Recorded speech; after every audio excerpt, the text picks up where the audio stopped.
Bien, alumnos de la institución educativa, en esta oportunidad vamos a hablar sobre un tema relacionado al curso de química llamado Introducción a lo que es la química general. Tendré en cuenta que este tema se basa en lo que es el prospecto de la Universidad Nacional Pedro Ruiz Gallo. Bien, quien les habla es el profesor Edwin Fernández y empezamos con el tema de química. La definición de la química pues se basa en lo que es el estudio de la materia específicamente. Pero ¿qué estudia de la materia? Lo que son las propiedades, la composición, la estructura, asimismo sus transformaciones. La materia se define como todo aquello que se encuentra en el universo, pudiendo ser de dos formas, de una forma condensada o de una forma dispersada. La materia a su vez se puede descomponer en lo que se conoce como átomos y también en fotones, si es energía. La química se puede clasificar en varias subramas. Por ejemplo, la química general, la química descriptiva, la química analítica y la química aplicada.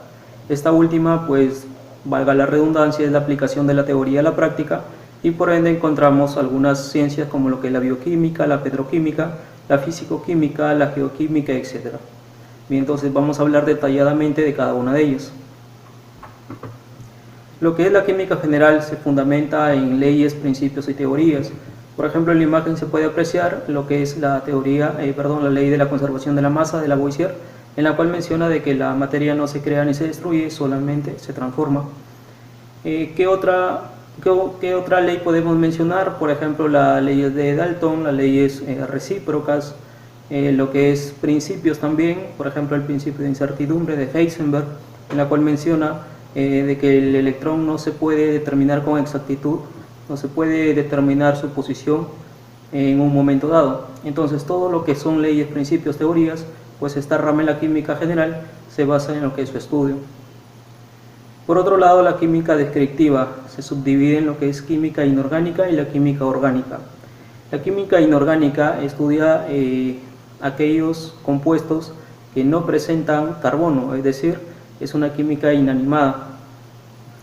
Tenemos que mencionar pues aquí algunas excepciones. Por ejemplo, el llamado monóxido de carbono, el llamado CO2 también, algunos bicarbonatos, cianatos, cianuros, pese a que ellos presentan carbono, aquí se tienen que estudiar pues porque justamente son excepciones. Entonces, en forma general podemos decir química inorgánica, compuestos sin carbono, con excepción de los ya mencionados.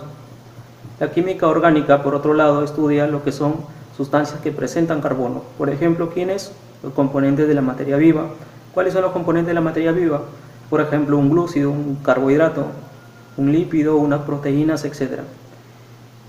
Podemos mencionar aquí también en esta parte de semana 10 del prospecto que la química inorgánica agrupa lo que son los hidrocarburos, también funciones oxigenadas, como por ejemplo los alcoholes, los aldehídos, las cetonas, el éter, ésteres, y también pues acá podemos mencionar a los derivados del benceno, que son hidrocarburos aromáticos, ¿no? Aquí también se estudia la química orgánica. La química analítica, su nombre lo dice, análisis. Cuando uno hace un análisis químico tenemos que tener en cuenta dos cosas, la parte cuantitativa y la parte cualitativa. Si estamos hablando de la parte cualitativa, significa identificar los tipos de componentes, qué componente presenta una muestra. Pero si hablamos de una química de tipo cuantitativa, se basa en lo que es el porcentaje de un componente en una sustancia, o quizás cuánto se tiene en cantidad. Por ejemplo, lo que se aprecia en la parte derecha es la composición de la cerveza y el vino. Entonces podemos decir que desde la parte de vista de química cuantitativa sería 42,4 gramos, 3,12 gramos, etc. de cada componente. Pero si hablamos desde la parte cualitativa, solamente mencionaremos lo que es la composición de ellos, por ejemplo, alcohol, calcio, magnesio, potasio, etc. La química aplicada como cuarta rama, a su vez, tenemos varios tipos. Por ejemplo, la llamada bioquímica. La bioquímica estudia las reacciones químicas que ocurren en un ser vivo. Por ejemplo, la respiración, el metabolismo e incluso la fotosíntesis también en las plantas. La fisicoquímica, o también llamada química física, va a combinar estos dos cursos en sí. ¿Por qué? Porque se podría mencionar que acá se estudia lo que es la rapidez de reacciones, que en la parte de química se llama cinética, y estudia también lo que es el calor o cambios químicos, que viene a ser la termodinámica.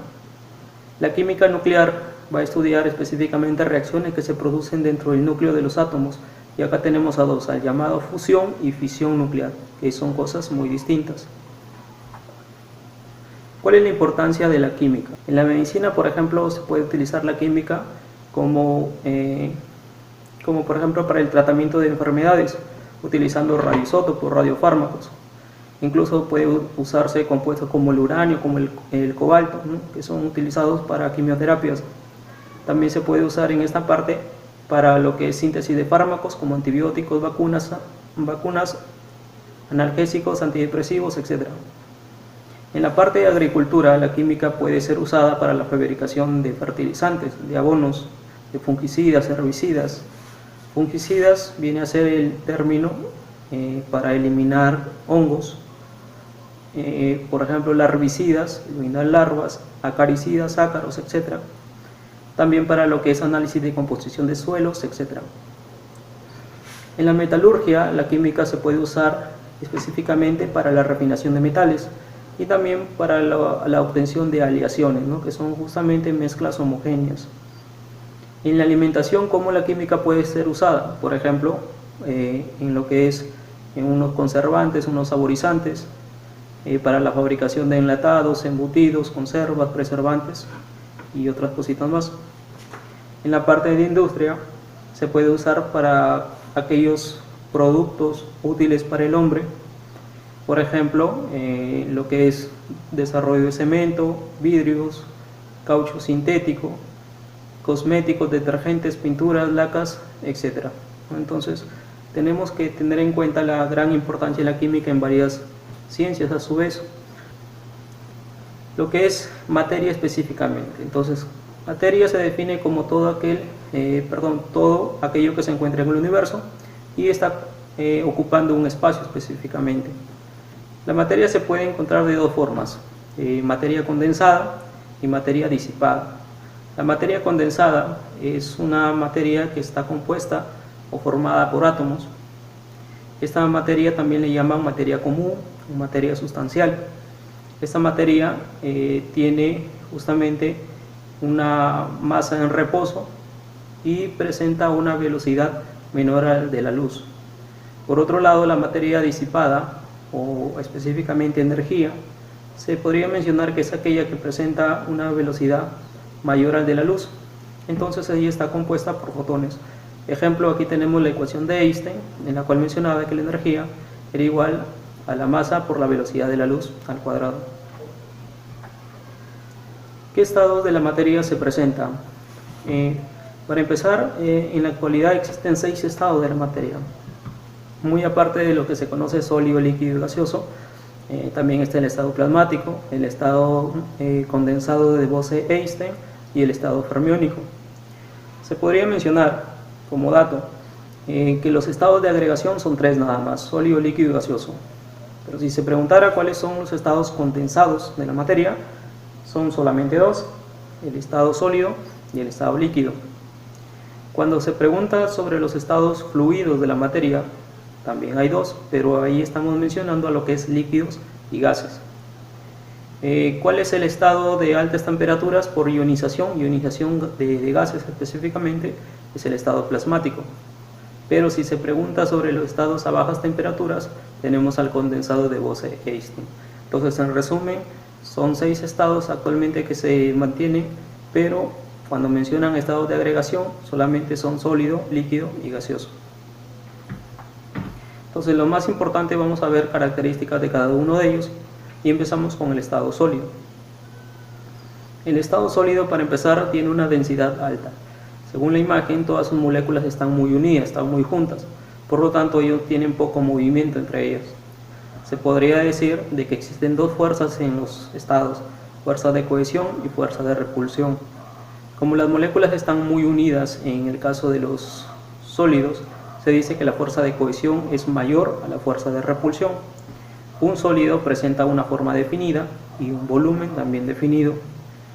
Pueden existir dos tipos de sólidos: aquellos sólidos llamados cristalinos, que tienen forma hexagonal, cúbica, etc., y los sólidos amorfos, que su nombre lo dice, no presentan forma. Cuando hablamos del estado líquido, sus moléculas ya están un poco sueltas, por lo tanto la fuerza de cohesión y la fuerza de repulsión se mantienen en equilibrio. ¿Qué forma tiene un líquido? Forma variable, porque adopta la forma del recipiente que lo contiene, mientras que su volumen es definido. Se dice que como característica principal su densidad es menor al de los sólidos. Además, es el estado más abundante de la superficie terrestre, más o menos 3/4 de toda la cantidad de la Tierra. Existen dos tipos de líquidos: líquidos miscibles, líquidos inmiscibles. Miscibles es porque se pueden mezclar, por ejemplo el alcohol y el agua. En cambio, un líquido inmiscible es cuando no se puede mezclar, o sea, forma una mezcla heterogénea, polifásica, por ejemplo, lo que es el agua y el aceite, o quizás agua y petróleo. El estado gaseoso se le considera el tercer estado de agregación, y acá podemos mencionar de que sus moléculas están muy separadas, están muy en constante movimiento, por lo tanto la fuerza de repulsión va a ser mayor a la fuerza de cohesión. En cuanto a la forma y volumen, la forma también va a ser similar al de los líquidos. ¿Por qué? Porque va a adoptar la forma del recipiente que lo contiene, entonces va a ser variable. Y su volumen variable, ¿por qué? Por algunas características en cuanto a compresión y expansibilidad de gases. Su densidad es muy baja, es la densidad menor al de los líquidos y menor al de los sólidos. Ellos son difusibles, dilatables y expandibles. Sus moléculas tienen amplio movimiento que disminuyen de volumen al aumentar la presión por la compresibilidad, ¿no? Para finalizar lo que es estados de la materia, estado plasmático es un estado más abundante del universo. Cuando hablamos de estado plasmático nos referimos a aquel estado que se encuentra, por ejemplo, a 200 kilómetros en la superficie terrestre, formando el cinturón de Van Allen. Estamos hablando de un estado que se encuentra en las estrellas, en el Sol, en las auroras boreales, etc. Se dice que este estado está más o menos a más de 50.000 grados Celsius, por lo tanto es un estado muy poco estudiado. Cambios de estado. Los cambios de estado que se tiene que tener en cuenta, vamos a ver aquellos fenómenos que ocurren de un estado a otro. Por ejemplo, cuando el sólido puede pasar a líquido, a ese se llama fusión. Del líquido a gas, su nombre lo dice, sería una gasificación. Pero cuando el gas pasa a un líquido, se va a llamar licuación. Y de un líquido a un sólido se le llamaría solidificación. Lo curioso está cuando un sólido puede pasar a un estado gaseoso, y eso se conoce como sublimación directa o simplemente sublimación. ¿Qué ejemplo se podría hablar de una sublimación directa? Por ejemplo, la naftalina. La naftalina, que está en estado sólida, más o menos circular, de forma blanquecina, pasando el tiempo se reduce su tamaño. ¿Por qué? Porque este sólido se está convirtiendo en forma gaseosa, entonces se va disque evaporando, entonces sería un ejemplo de sublimación. Cuando pasa en forma ahora viceversa de gas a sólido, a eso se llama deposición o compensación. Un ejemplo de ellos tenemos a la formación del granizo. Por ejemplo, una nubosidad que está en estado gaseoso, al chocar con una montaña quizá, puede formar lo que es la forma sólida, que viene a ser el granizo, la escarcha o la nieve. Entonces es un ejemplo de deposición.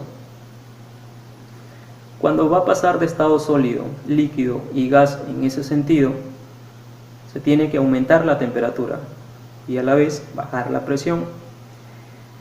Mencionábamos que el estado plasmático no es un estado de degradación, pero ¿cómo se forma? Pues justamente por la ionización de los gases.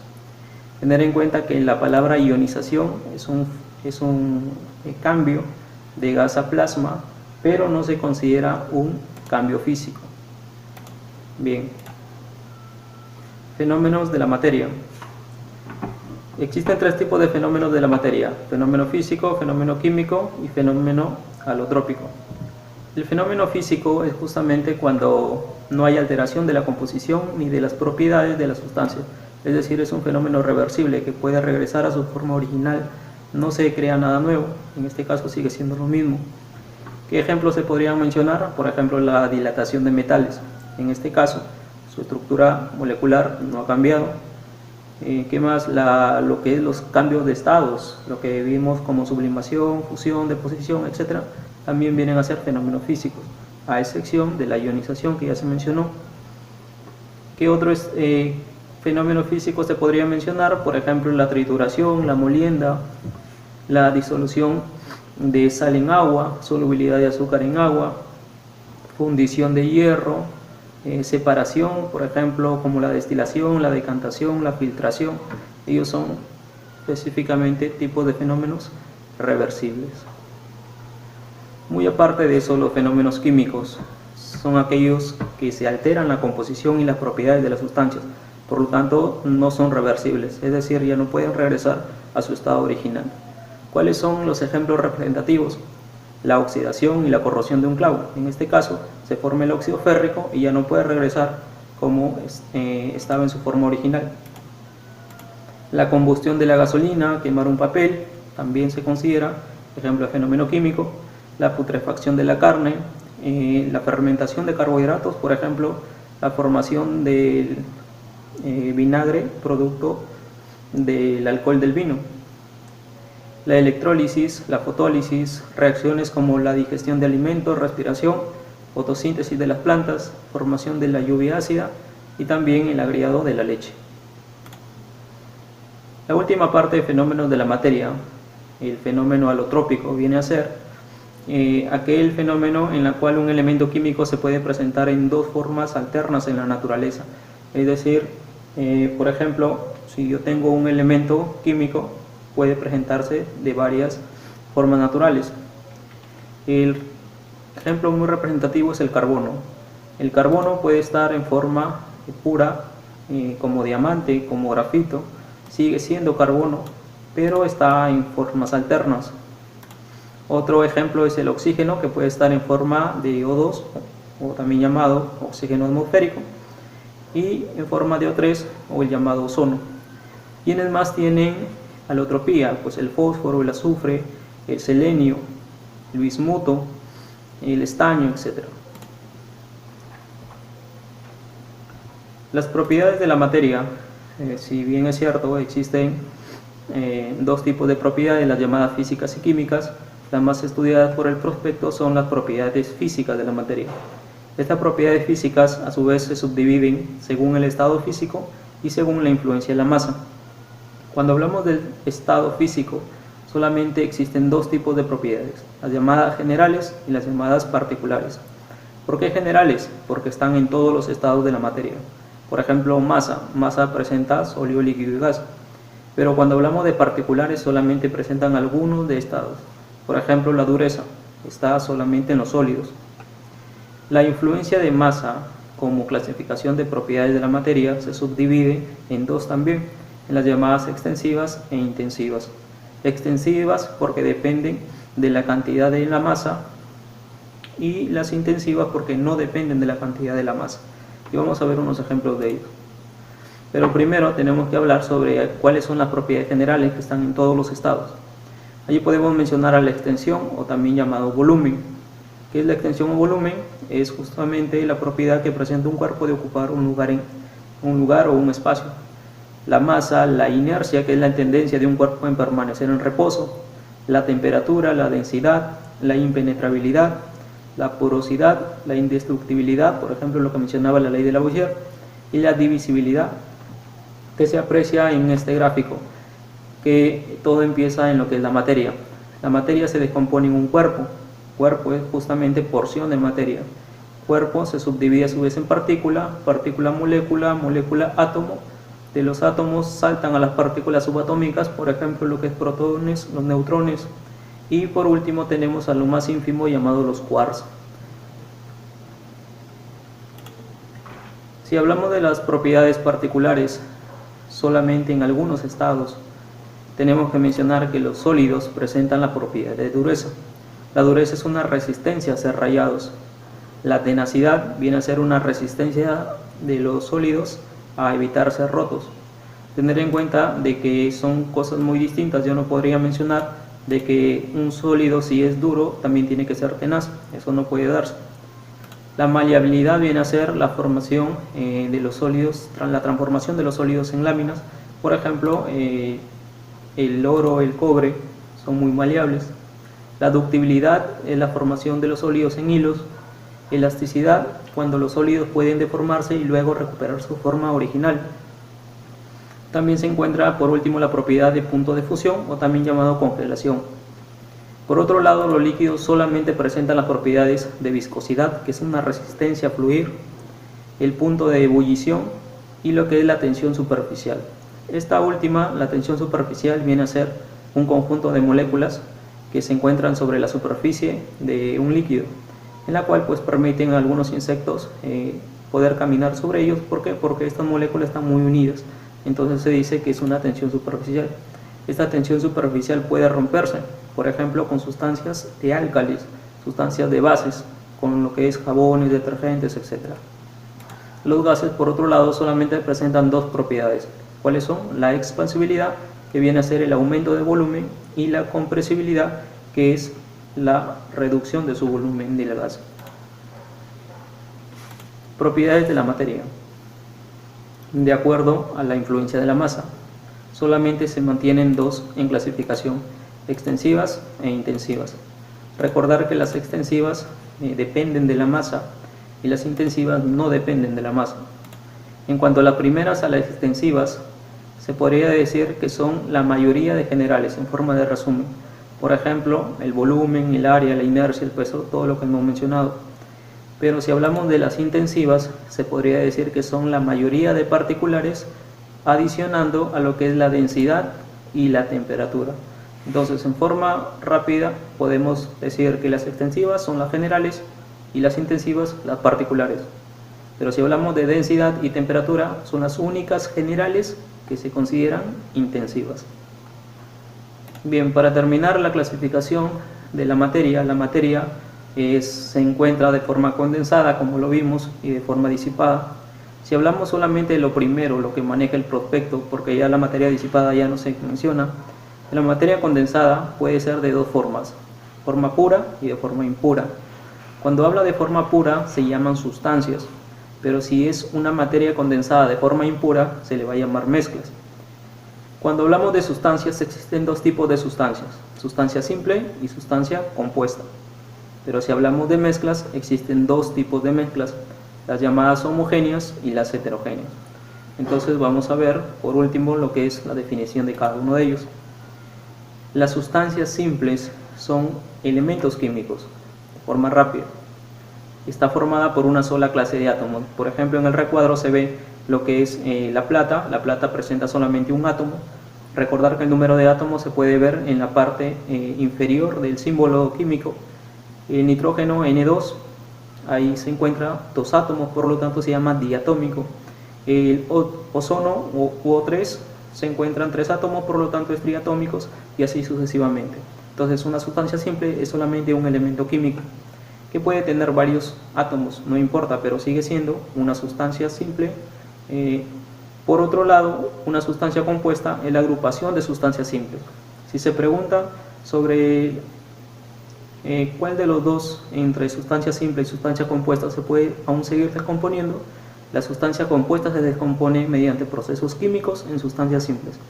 ¿Qué es una sustancia compuesta? Es la unión de sustancias o elementos químicos. En cuanto a las mezclas homogéneas, también se les conoce como soluciones, y ellas son monofásicas, es decir, presentan solamente un aspecto uniforme. Ejemplo, el vinagre, el ácido muriático, el agua regia, el latón, etc. Y finalmente, las mezclas heterogéneas son aquellas que presentan varias fases, es decir, son polifásicas. Ejemplo, ahí tenemos a las emulsiones, que es el agua y el aceite, no se pueden mezclar. Tenemos a lo que es suspensiones, por ejemplo, agua y acerrín, agua y arena. Tenemos ahí también a los coloides, como es la sangre y la pintura.